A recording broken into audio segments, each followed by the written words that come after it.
Hello, it's Saturday the 13th of February and it's World Radio Day. And I'm Rob Watson. This is a Decentered Media podcast. And today I'm talking with Shirish Darby. I got that wrong. I knew I would get it wrong, and you can correct me in a second. And Sapphire Crosby. And we're talking about the Germs Journey project, which is an approach to personal hygiene learning for children, which works across international boundaries. And what I want to have a conversation with both Shirish and Sapphire today is what the importance is of community models of learning and how that brings about change and why that might be relevant to us here in the UK, and what kind of techniques and tools we might think of developing and using to get these messages out in the future, and what's most effective, I suppose, is the question. So Suresh, how are you this morning? I'm doing well, and thank you for inviting me.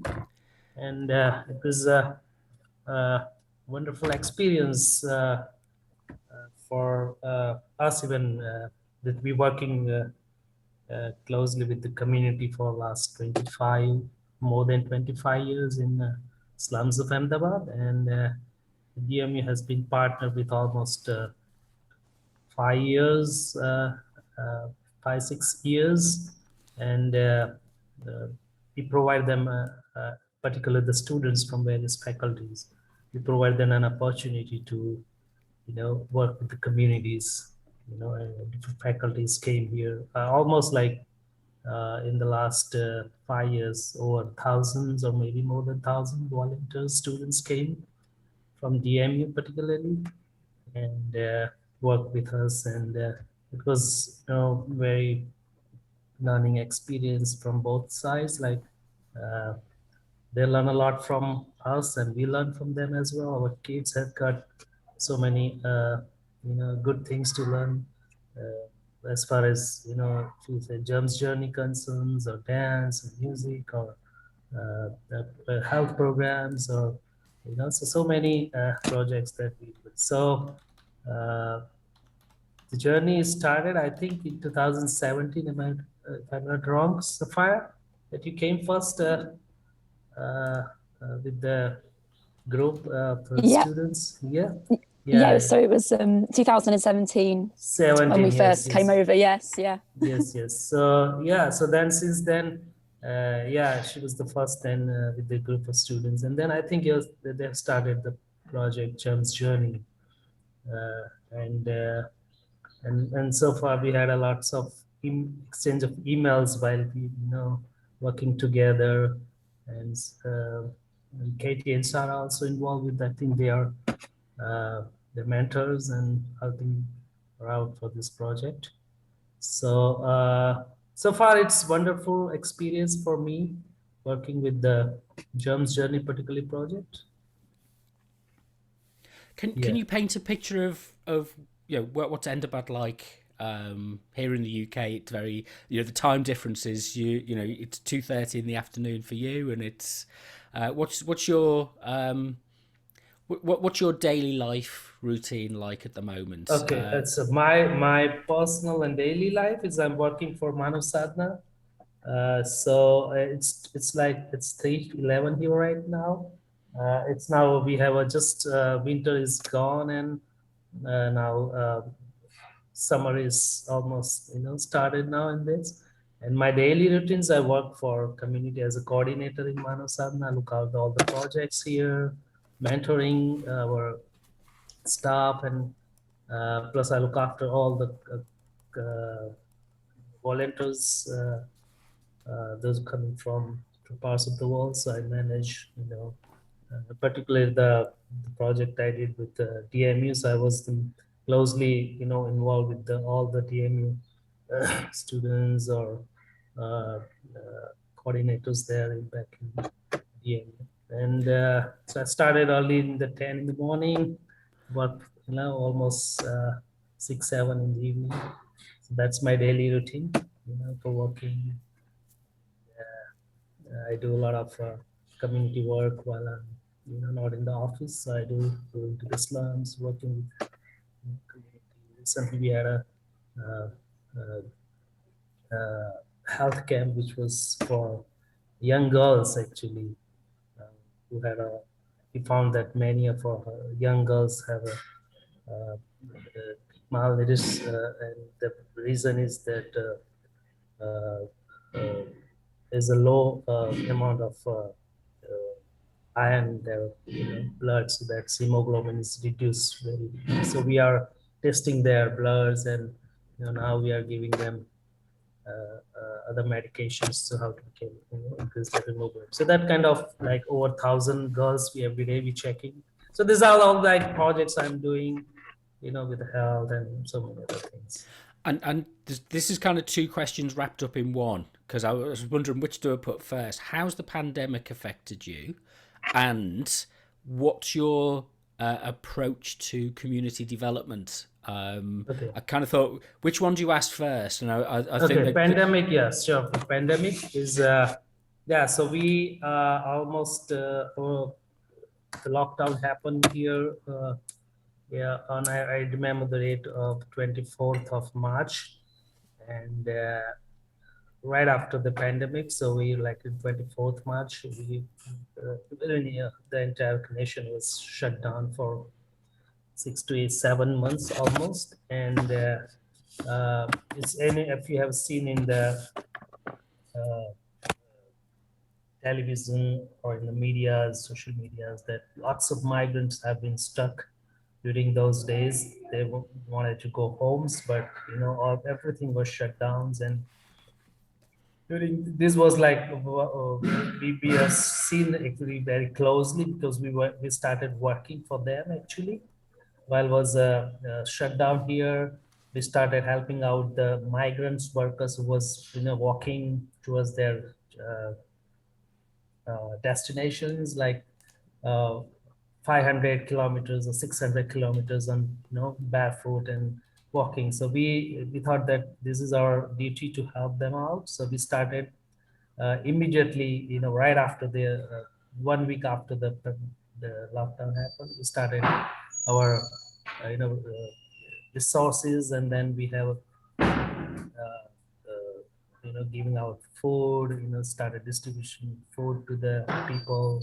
And we noticed one thing, that so many people, like because there are all migrants, and daily wages are affected most, because they what they are depend on the daily wages. Means if they don't work, they don't get food. So we targeted those people and helped them out during that pandemic. And since like 4 months, almost 4 to 5 months, the life is now back on the track. The schools, it's yet to open yet, but all the offices and other works has been, and we have just started our community center, because it was all closed because of the pandemic and everything. And you're not allowed to, gather people, do camps or any gatherings with children. So we have just started this. So it was very, tough challenges for not for NGOs, but the people at the same time, even for all walks of life. And before I bring Sapphire in at this point, is the health messages for the pandemic. Where's the information come from in your community? Is it governmental? Is it NGOs? Is it people themselves sharing information? What's been the kind of route that people have been getting information about hygiene, pandemic, safety, social isolation, those kind of things? Where's that information come from in your the circles that you move in? Yeah, it's yeah. I mean, it is from the even not from us all the time. This is from the government side as well. A lot of information was carried passed out by the government as well, and we actually involve in our community, in a very small community, not the whole as a community. But of course, it was so much panic during those days, and as soon as people get this message, about the spread of this coronavirus and all that. So yeah, of course, it was panic, and right after that, and nowadays it is not easy to like convey message because everyone has the phones and everything. They get the messages even when they watch television, media, and all that. Even from the government sides, they have been very much spread a message about that. Let's bring Sapphire in at this point. Tell us a bit about your involvement with the Germs Journey project and a bit about what the Germs Journey project has involved so far before the pandemic, and then we'll start to think about how it's maybe changing through the pandemic as a response to the pandemic. Okay, yeah. So I came onto the project in 2017 while I was doing my master's in education. And the project's co-founders, so Professor Sarah Uni and Dr. Katie Laird, asked if I would be interested in doing some research on the project because they'd just published the first Germs Journey book. So I said yes because I thought it sounded like a great opportunity. So I came into the project then, did my master's dissertation on the project, and then did a PhD to work full time on the project. So a bit of sort of background about what Germs Journey actually is. So the aim of the project is to raise awareness of health hygiene for young children and to give children a better understanding of germs and hand washing. And we do this by creating educational resources. And the mission basically is to make the resources freely available at point of access to children, educators, healthcare workers globally. So the project is made of many different people. It's a multidisciplinary team. So we have academics, researchers, educators, healthcare workers, students, lots of different people. And we co-create all of our resources with our international partners. For examples, obviously Shirish in Manav Sadhna. And so we've developed books, website, games, posters, hand washing songs. So a range of resources, range of interactive resources. So specifically working with Manav Sadhna in India, as we said earlier, we went in 2017, and we went initially with the UK version of the book because we wanted to sort of do a pilot kind of study on how effective the book was for children before we then wanted to create the Gujarati version. And obviously we knew that we couldn't create a Gujarati version without actually being immersed within the area and working alongside Manav Sadhna and the children and the teachers there. So that's sort of how the relationship grew there. So yeah, we went to India. We did some workshops with the children, some community centres that Manav Sadhna also work with. And that was the first time we went. We've since been another 2 times. The second time we took the Gujarati book that we'd made after visiting and after doing focus groups with the teachers and the children. And it's sort of grown from there, really. We've created all sorts of resources. Yeah, it's been great. What this is a work in progress, obviously, but what are the kind of initial lessons that you've drawn from the process? So co-development, co-creation, how's that changed? Has that I mean, it's difficult to compare these things sometimes, but why is that? Is that more effective, or is it is it different and differently effective?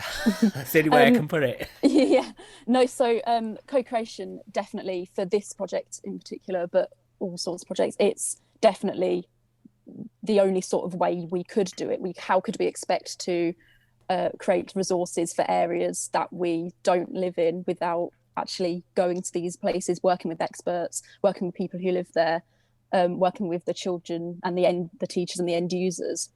So for us, sort of, I mean, you can create resources for areas that you don't really know anything about, but I think it would be very ill-judged to do so. So the co-creation process has just been sort of essential for what we do, and we wouldn't have been able to have made such from research they've been very effective within the children, with the children and teachers. We wouldn't have been able to make such effective resources without working alongside Manav Sadhna and the end users. So yeah, I think it's essential, really. And the pandemic now, that's kind of knocked things into a different direction, hasn't it? You know, it's like, what's been the impact of that, and the kind of expectations about how the project and the process might need to evolve and change? Well, that's the thing. Yeah, we obviously, now the pandemic's hit, we can't go and do any workshops. We can't. We have to, we have to stay at home. And obviously the project has been running for a while, but it's obviously very personal at the moment. And a lot of children, thankfully, and teachers are, because we have to, they've been given children the education in hand hygiene and germs because it's essential at the moment. But in terms of how that sort of affected the project, I suppose, we've sort of had to, well, thankfully, we have a lot of remote links. So, for example, when we were working with another university in West Africa, we did an interactive launch of our book there, but we had to do it virtually, and we did a workshop again with the teachers, but we had to do that remotely. So it's sort of thinking of different ways around how we disseminate the resources, how we can get this education to children. But I suppose the good thing about this project, the resources, is that all of it, apart from the book, is online. So it's a way of people being able to access it wherever they are in the world for free. So I guess that is one of the good things about this project, is that it's all available online. We have also, thankfully, we did workshops with the teachers when we came to visit India. We did trainer workshops, and the idea was that we train the trainers so that they can then train their staff members in their schools, community centres, so that the project has longevity and that it can be sustainable when we're not there. Because the important thing is that obviously we're only there for a week at a time. We want to train as many teachers as possible to then go and, train their staff members who they work with, and then they then teach the children. Shirish, the typical way to introduce educational resources in Indian schools and communities, does this differ from that? Is there something that is, you were describing earlier, you come from a community development, a community engagement approach. Is that separate from, is that different from the way that education is normally typically organised in India, in the part of India that you're based? You talk about in terms of Germs Journey? Well, in general, I mean, it's I suppose here in the UK we have quite a top-down model of education. So we have a national curriculum, and what goes in. I used to be a school governor, in a primary school many years ago, and the government sets the framework and designates the kind of material that you should be using, rather than communities themselves producing the material using local expertise. And is there a because I don't have the experience on the ground, having not visited India before. And it might be I'm making assumptions about this, but does this approach from Germs Journey fit with the educational practices and expectations? Yeah. So so our school, we have that we don't run the schools actually. That's we work with the children. It's like a supportive education program that we doing for the last many years, and so specifically there is a curriculum for all the schools, like by the state government or by the central government. So there is a specific curriculum for all subjects, and health and hygiene is also one of them, is included in the different subjects, not like separate subjects. I don't know, in UK they have separate subjects, but it's included in the books, or in the but not as a separate health and hygiene subject. But yeah, of course, we working for last 20 years, and mainly our priority, working with children, is priorities, of course, is the health and hygiene first. So when our children comes to our center, we make sure before they eating something, we make sure they go first and wash their hands. So that practice we started, and here something is different than UK. Like we have a little bit differences, in terms of health and hygiene, because in UK and other countries, maybe children watching their parents or their elders, like washing hands, and so they have, obviously, while they're watching, they have a sense of understanding, because here's different, totally different. We have to teach them right from the beginning. So what we experienced over the last years, like if you give this kind of information, or right from the childhood, it will remain for for it's long lasting, actually. About health, hygiene, or hand washing, or any other. And So I'm just thinking, because it relates to something that Sapphire said a minute ago about training the trainers. And yes, are you picking up health and hygiene education when families are not doing that automatically, if you like? I mean, there is. I mean, I think there is a parallel here in the UK, that is that there is an increased level of report that children are attending primary schools without having basic toilet training, and there's an increase, and it's been marked that teachers are having to intervene, and that because it's not happening in families. okay. And somewhere there's a breakdown of expectation. So I suppose my question is, if we're training the trainers, do we target the children, or do we work with their families? Where does this start? Yeah, so our project is actually interconnected with the children and their parents, because when we're working with children, the message automatically goes to the parent as well, because when they, when we talk about, personal things or personal hygiene, because children will definitely share with their parents while they go back home. And our Anganwadi, that's a preschool projects, is not just about the working with children, but their mothers as well. So we started that trainers training with the Anganwadi. We call it Anganwadi. It's a preschool.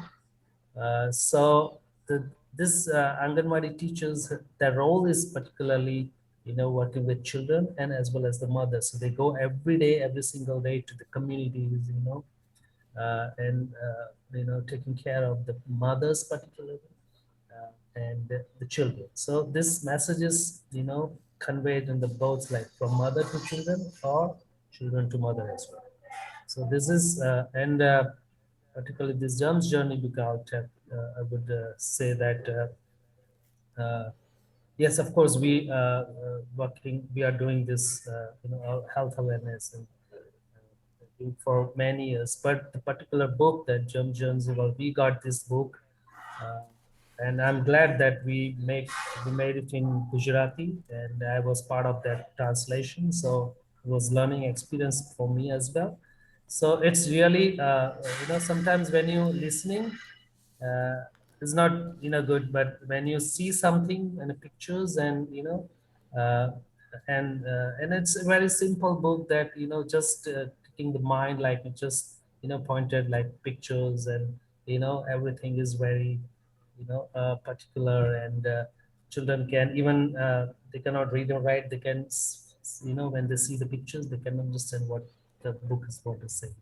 So this book is like a really, very, uh, well, made, a lot of efforts made by the, you know When I was reading one of Sapphire's comments in one of the papers she gave me to look at, there was a picture of somebody vomiting, and one of the questions that came through from talking with the teachers was that the children thought that they were going to get sick. If they had germs, they would get sick, rather than just increasing the probability of being sick.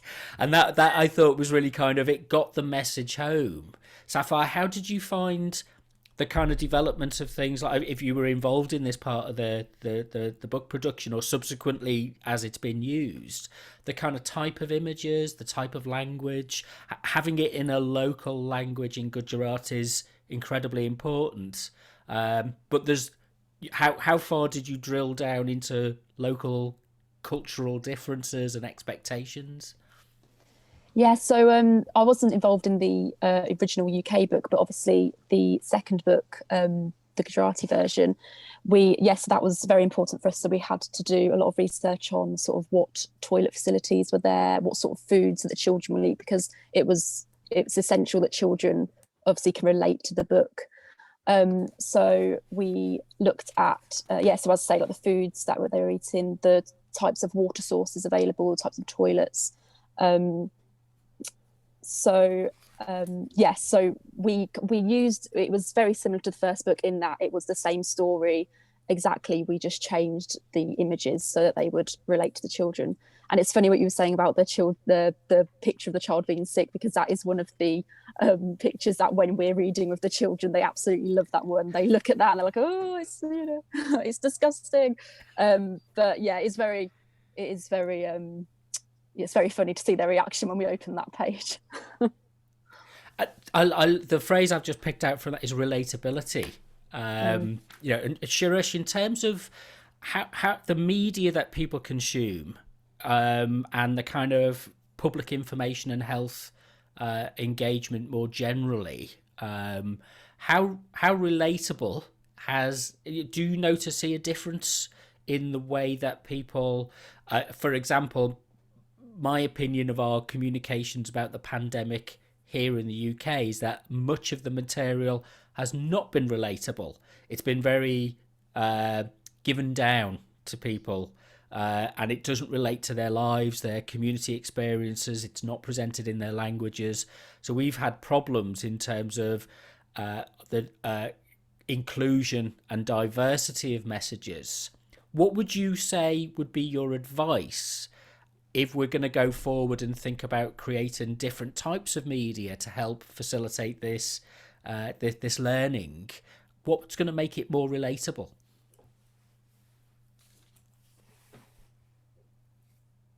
So as far as pandemic concerns, most of the here as well, I think the information and communication is not reached to the people, like in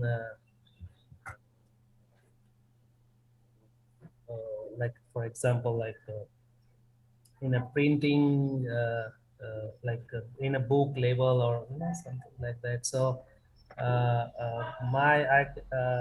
would say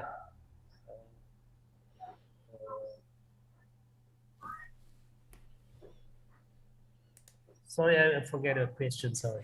What makes it? Well, yeah, it's an open question. Thinking of the future about what makes things more relatable. One of the we're thinking about the idea of using radio, for example, and using because radio is we're celebrating World Radio Day today, and one of the advantages of using radio is that you don't need to be literate. So if there's family issues about literacy and local dialects and things like that, and I'm painting a picture, and I'm sure using sound only, the sound this often causes a reaction in people. And I'm not suggesting this is what we do in the future, but the sound of somebody vomiting and being sick, to relate that back to that picture, has a massive impact on people. There's so many people who don't like that, but it captures people's attention. And I'm just thinking, I don't know the answer. This is the kind of creative approach that we need to be exploring, I suppose, about what would work if we try this in. So we're going to go beyond books. We might be sharing small, short videos on WhatsApp or we might be posting things on Facebook, or we might be putting, linking up with some of the local community radio stations and putting some content on there. How do we make sure that it's grounded in reality, but also related to what people's experiences are? Okay, so yeah, it will. Surely it's make a big difference when you have something you can, rather than listening, you can, something you can see, in a straight, the message is straight, so that would be really effective for people who are using. There are many ways to using, like in today's world, like that. Facebooks and all other medias that being made. So it will be, I think, it will be very much relevant. This kind of books or anything that shows that direct messages to people. Sapphire, in terms of the work from the perspective of De Montfort and your colleagues Sarah and Kate, is there anything that you're looking to tease out of this project as you go forward with it? So what, as in what's next? What's sort of like the next steps for the project? What's next and what you're looking forward to? Yeah. So the original next step was we were meant to be doing some work in some children's hospitals. That was meant to happen at the end of last year, but of course we couldn't go in. So that is kind of our next sort of step. We're hoping to go into children's hospitals, take some of our resources. We've created some new resources called Superheroes. And we're hoping to see if there is a reduction in infection rates. Of course, this will now be kind of slightly altered. The baseline measures, I imagine, will be altered because children will all be having to wash their hands more, and they'll obviously know about it, which is great. But it'll be interesting to sort of see what the difference is before and after the intervention. So that's sort of one of the next steps of the project. Aside from that, we are developing our antimicrobial resistance book. So it's a book all about antibiotics and how they should be taken properly and effectively. So we've got lots of different things. It's hard to keep up with them all sometimes. But yes, that we're looking forward to being able to actually get out of this pandemic and do some more workshops and things like that, and be able to work with people. But for now, that's sort of what we've got going on. And Shirish, what do you think are your main challenges that are coming up in the next couple of months that you'd like to kind of start to address and see what you can make a difference to? Sorry, can you say again?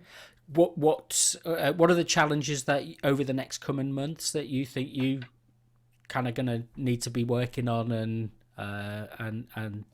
getting to grips with? Okay. The challenges, of course, there are. Right now, we're facing challenges, and as far as India is concerned, like it's getting slowed down. Now it's gear up now. So, but a lot of people, even in communities, still needs to be worked more on as far as awareness, creating about health and hygiene, or even we see in our communities, like people now started just walking around openly without mask and everything, so they don't wear the mask. So these are the challenges that we always in the slums we facing, and we would have to work more and more in this direction. Well, it's been fascinating talking to you both, I will share on the blog post the website address for Germs Journey, which is germsjourney.com, and also for the Manav Sadhna Have I got that right? Have I pronounced that right? I'll put a link in the blog and I'll tweet it out as well. So it's been fascinating thinking about this. And I think there's many lessons that go both ways. And don't the only thing I would kind of conclude with really is to say, don't underestimate how much we need to learn here in the UK from Definitely. the experience of people elsewhere in the world. There's so many ways that we can learn from that. So thank you very much both for Shirish and Sapphire. It's been a fascinating conversation. Thank you.